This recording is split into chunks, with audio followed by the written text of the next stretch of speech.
Australia's consistent presence at the top of world cricket is a deliberate outcome of structural design. It is built, not born. That architecture relies on two forces: a rigorous domestic proving ground and a 150-year international rivalry against England. The collision of these forces forced the global game to evolve and established the standard for the modern sport. In 1892, Lord Sheffield funded a trophy to formalize intercolonial matches. Today, the Sheffield Shield remains the primary benchmark for international test selection. This map shows the competition's expansion across the continent. It begins with New South Wales, Victoria, and South Australia in 1892, then moves to Queensland in 1926, Western Australia in 1947, and finally Tasmania in 1977. Drawing teams from a landmass the size of the United States forced players to adapt to a massive range of regional pitches and climates. As each new state joined, the pool of competitors deepened, requiring players to prove their mastery in every corner of the country before they were considered red ball ready for the international stage.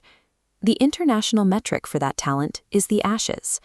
The rivalry traces back to the first test in 1877, but it was ignited in 1882 when a satirical obituary declared that English cricket had died and its ashes would be taken to Australia. Under Don Bradman, Australia achieved a period of total dominance that culminated in 1948.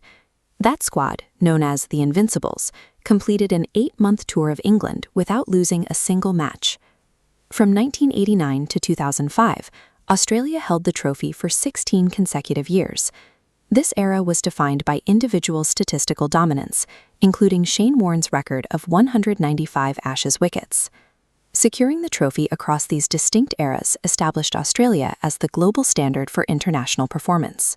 In the 1930s, the efficiency of Australian batting reached a level that forced opponents to abandon traditional bowling strategies. To counter Don Bradman, English captain Douglas Jardine devised a controversial tactic during the 1932-33 tour known as Bodyline. This schematic shows how Bodyline worked. Bowlers aimed short-pitch deliveries directly at the batter's body, while the captain stacked the leg side field to catch defensive deflections.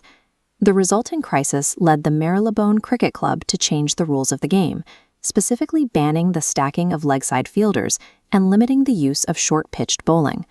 This institutional rigor extended to the women's game as well, organized in the late 19th century by figures like Lily Poulett Harris. This timeline compares the two paths. 57 years after the first men's test in 1877, the Australian women hosted England for their inaugural test match in 1934. By institutionalizing high-level international rivalry early for both genders, Australia ensured a deep reservoir of talent for over a century. The Sheffield Shield continues to function as a high-pressure simulator, preparing players for the mental and physical demands of 5-day test cricket. Even with the modern growth of global T20 leagues, this system remains the primary pathway for those seeking the national team's historic baggy green cap. This continuity from Lord Sheffield's 1892 donation to today's World Test Championship has resulted in a record of international success unmatched by any other nation.